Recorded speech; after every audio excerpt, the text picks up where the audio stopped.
Hello everybody and welcome back to this channel. It's great to have you here. If you are new to this channel, my name's Maths and I explore a lot of things around music production, specifically electronic music production, but also mixing, mastering, live streams, modular synthesis, interesting approaches to sequencing, software, and from time to time I invite some really cool guests on this channel where we talk all about those things and their workflow as part of Tech Talk. Now today I'm really excited because there has just been a new update for BITWIG'S Studio, which has been a centerpiece to my studio for the past few years just because of its massive amount of functionality, the flexibility, and indeed its grid that it introduced a while back, which allowed this kind of semi-modular environment where you could build your own sequencers and synthesizers, and it's so easy to use. Now yesterday they dropped a new update, version 5.3, and with that they introduced something called Stepwise, which is what I want to look at today. And it's this here. Now predominantly it looks like a normal step sequencer that you would use for perhaps, playing back drums. I've got battery here. So if I hit play, you'll see we've got 1, 2, 3, 4, 5, 6, 7, 8 columns, which allows us to input notes, which will then trigger our drum machine afterwards. It's got some cool tricks up its sleeve though. If you hold down Alt, you can put in accents, which are displayed by this kind of square within the square kind of vibe, which give you that. Just adds a little bit more kind of dynamics, I guess, to your drum beats and things. And we could just put in some more beats here. That kind of thing. And each one of these columns is kind of is quite flexible in that you can change the speed of the column for each of these columns. So you can have them all running at different speeds to get like really interesting, I guess kind of rhythms and things like that. You can also change the length of each one as well. So you can have them all kind of, you get this kind of polyrhythmic stuff going on.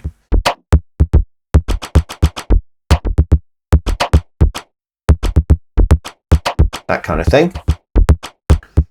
And you've got velocity output, and you can mute and you can solo each one of these as well. So that's all good, but that's not why we're here today, because I mean, if you've been watching this channel and you're familiar with this channel, I always like to explore what you can do with new pieces of hardware and software and kind of misuse them in different ways.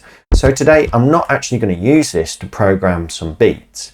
I'm actually going to use this to make something really interesting with my synthesizers, because it occurred to me that we could use all of these separate lanes, separate outputs, and send them to different places within, say, within the grid. So I thought, maybe I could open and close filters and use envelopes and kind of just get some interesting movement going on by using this. And if you're familiar with my music, you'll know that a lot of my music is based around that. It's mainly kind of like long drones with kind of movement of the waveforms and opening filters and amplifiers and effects and that kind of thing. So how can we use this sequencer to give us all of that movement going on? So let's explore that a little bit more. So if I just press play here, you'll see we've got the notes coming from Stepwise here, and it's going into the grid and it's playing back this very simple synth voice that we've got going on. Fine. But let's do something a bit more interesting. First of all, let's turn off the notes, incoming notes rather, and also let's turn off the triggers. So now it's not receiving anything. So we're not getting any sound. So what we need to do, we need to introduce that back into the grid so we've got more control and flexibility. So if we go up here and we choose input and output and we scroll over to key on, what this allows us to do is choose an incoming note, just one note. So here obviously we've got C1 playing, and that's what's being played there. We've also got C sharp, 1, D1, and so on and so forth. So this allows us to choose the incoming signal and then to send it wherever we want to. So yeah, let's send this to the input of our simple envelope here. And here it is. So anything that I program in here now will trigger that envelope. Nice and simple. But what I thought is, you know, let's make the sound a little bit more interesting. Let's get something movement. Let's play with this a little bit more and go a bit more in depth. So what I'm going to do, first of all, I'm going to bring in a filter, and I'm just going to pop that there and get rid of resonance. And what I want to do is use some envelopes here to open and close that filter at different times, different envelope shapes, and sort of add them and subtract them together, which is what I do a lot in the hardware of my modular. So let's get some envelopes. Let's get a simple AD envelope here. In fact, let's play with segments a little bit, because this is quite a complex envelope generator, and we can really go to town and create some interesting shapes here. So what I'm going to do is, again, I'm going to turn off this chord here. This disconnects it from here, so it allows us to define what triggers are coming in from Stepwise. So what I'm going to do, I'm going to disconnect this so it's not receiving anything from Stepwise at the minute unless we tell it to. So I'm just going to bring this up here, and I'm going to say whenever it receives C#1, I want you to trigger the segments. And segments is then going to open and close this filter for us. Nice and simple. So let's do that. Let's put in some notes. And you can see now whenever it gets that note, it plays through this.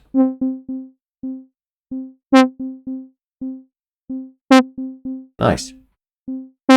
And yeah, we can obviously play with the shape of this a bit and do something, make it nice and sort of long kind of thing, and we can speed it up and we can slow it down as well.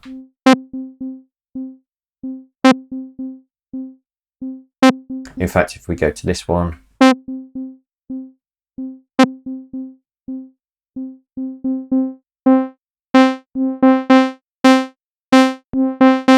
see, it goes up and it's getting a trigger and it's restarting it again at the beginning. So let's make this, instead of being, I think that's 16th notes, let's go to 8th notes, so it's half the speed, and it allows it to just travel through that a little bit more.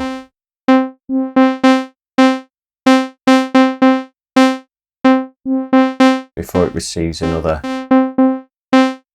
note. Okay. So there we go. I might actually remove this first ADSR as well. So we've literally just got that going on now. And let's change this wave shape a little bit. Just make it a bit more interesting like that.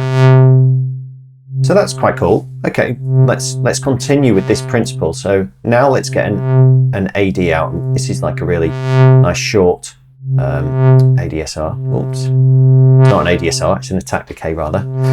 And let's disconnect the chord again, and let's say whenever we receive something from D1 coming in, we shall then trigger that as well. So let's just put in some notes here, and you can see that playing. Now I'm going to make this really short because the segments is already quite a long, evolving, complex envelope.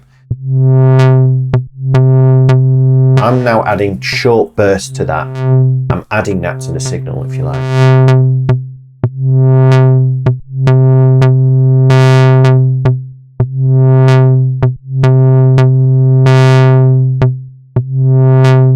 So what happens is that you get these two different envelope shapes colliding at different times and creating different kind of grooves. So let's duplicate that. Just move this out of the way here. And now let's choose D#1. And I'm going to make this one like just 3. So it's going to be just playing 3 there. And let's make that, yeah, D sharp 1. We've got that there. And let's add that. Nice. Now segments, what I want to do is calm that down, the amount that it's interacting, because it's opening and closing that filter a bit too much for me. So by selecting the low pass and going over here on the left, we can actually then play with the amount of modulation depth that each of these is having on that filter. So there you go, we've got I've got really kind of quite interesting vibe going on already. It's like the basis for a lot of my music. Let's put a little bit of echo on afterwards. This is nice.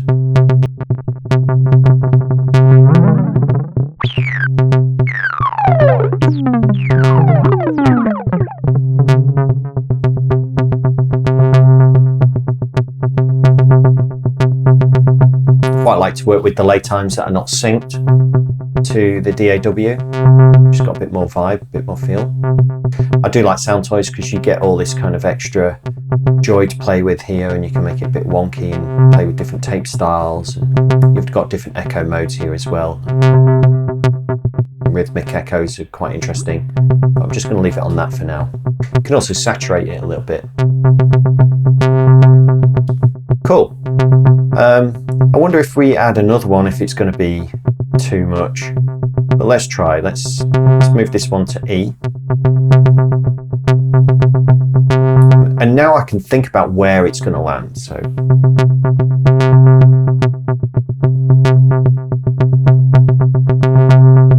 maybe that might be quite a nice place there. And I'm going to make this quite a lot.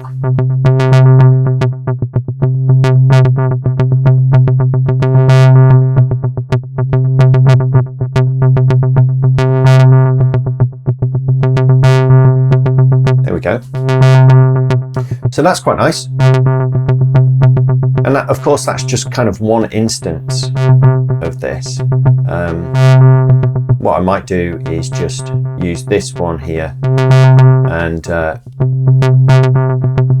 just put that back to default. And I'm just going to make this just a 4 on the floor of a kick drum. Just for a bit of context. Maybe we'll change the sound a little bit.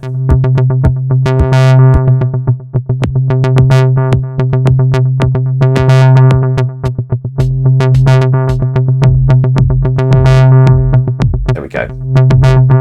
Nice. And let's put some sidechain compression on the synthesizer just to keep it tame. I'm going to put that before the Echo Boy. So I'm feeding the kick drum into that now.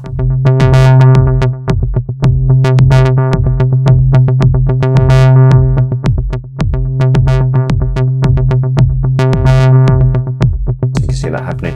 So the reason I put that before the echo is because I don't want the echo to be sidechained. I want that to move around a little bit more.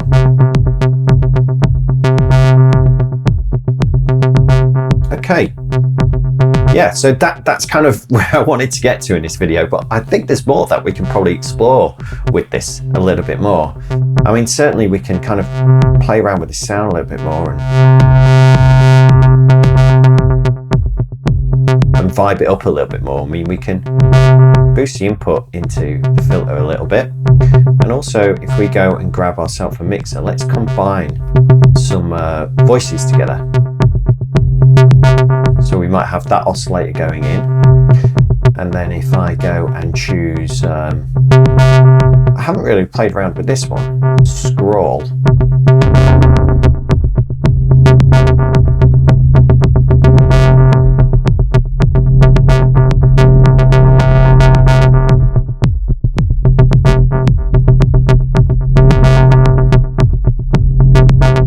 I'm just going to leave it like that. It's because that's added quite a lot low end to it.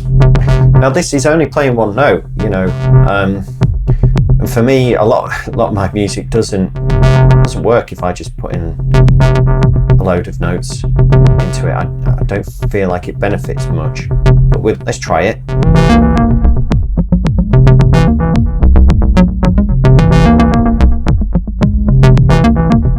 Yeah, I mean, for me,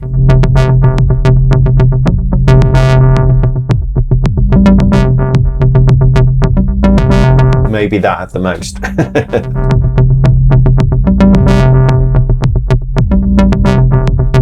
Cool. Now, just going one step further, is that we can also take advantage of things like the modulators. So we get something like the LFO here, and now we can change the length, if we want, of one of these. So you can see how the length of that is changing. I guess we could synchronize this if we wanted to, 16ths. Go absolutely crazy, or we could slow it down a little bit, maybe 1/8, and even add some more in, so it will trigger some more. Or we can even take advantage of steps, and we could use that. And we could, yeah, shall we use it on? Let's introduce a new one here, F1. Let's add that in. Because what steps will do is, instead of it just being a regular LFO, we can actually draw in, and it will change the length of that there. So let's introduce that F-sharp one. This might be overkill, because you can go overkill with this a little bit. So again, let's take that. And maybe I'll also apply it a little bit to the resonance.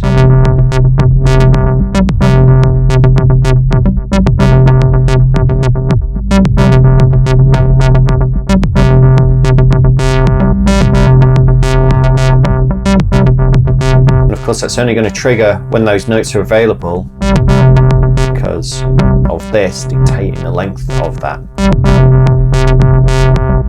So now you're going to get this kind of moving rhythm, slightly changing each time.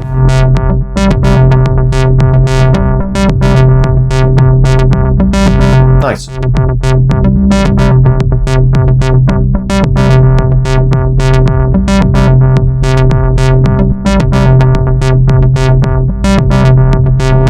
Show you, if I put that dynamics after the echo boy,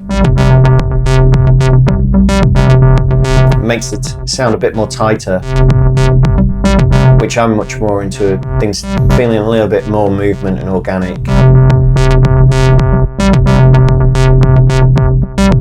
Okay, now that's just working on one filter there, but of course we could introduce a second one if we wanted to, before it goes to the output. So let's do that. Let's pop that there. So let's take output that one. Let's first of all, let's take off all of this from here as well, so it's not receiving any. There we go.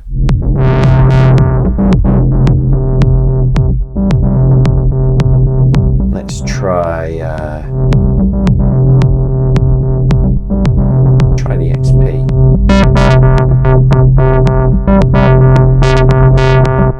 Because now we've got that going on, we could apply some other rhythms to this as well. To the second one.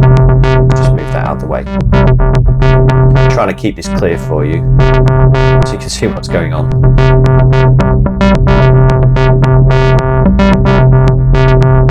So let's choose another one we're not using. So we're not using G1. So let's bring that in, G1.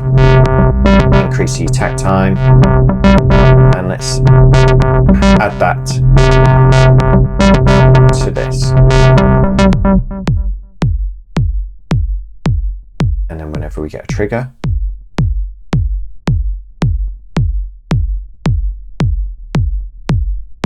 we should get that playing. Cool. Let's make it a segment, and let's make it a little bit more interesting. So we're going to get it opening, dying down a little bit, It's funny, isn't it? A lot of this can be kind of quite visual. There we go. Try and figure out what it's going to sound like a little bit. And let's make this last an odd number. What's that? 1, 2, 3, 4, 5, 6. It might have been cool to have had some numbering system across the top here, but you can see where every 4 is, because it's slightly highlighted there. So there we go. Whenever we get a trigger on the G1, this is running quite slow. Let's speed that.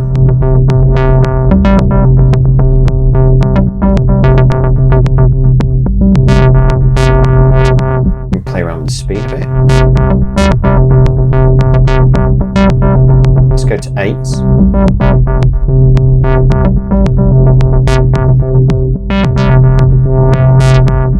So now we have that interacting with the previous filter. It's separate movement in itself.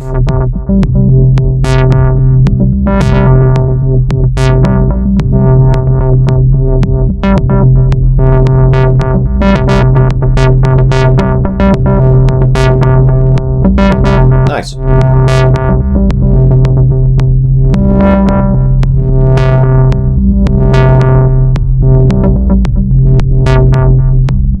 Cool. So there you go. It's a way of using the step sequencer instead of using it on drums, which you can do, and it works perfectly well with that. Instead, we're using it essentially as a way to jam and play with all of these here. I will say that they have introduced this as well in the recent update, which gives you very similar kind of functionality to Stepwise here, in that you get out of one output here, you get your usual trigger or gate, and then out of this output you get an accent as well. So you could actually build this within the grid now to a large degree, because I don't think you can manipulate, like I'm doing here with steps and stuff, I don't think you'd be able to manipulate the length of that like we're doing here with all this movement that's going on. But that's quite interesting that this is available in the grid, and yeah, be interested to see what you do with Stepwise, how you use it as opposed to using it for drums. And if you've got any other interesting ideas, do leave it in the comment below. And yeah, hopefully you enjoyed this video. Stay tuned for some more that are coming your way. I'm going to explore some more of the new functionalities that have just been released in BITWIG update from yesterday. So stay tuned for that. Bye for now.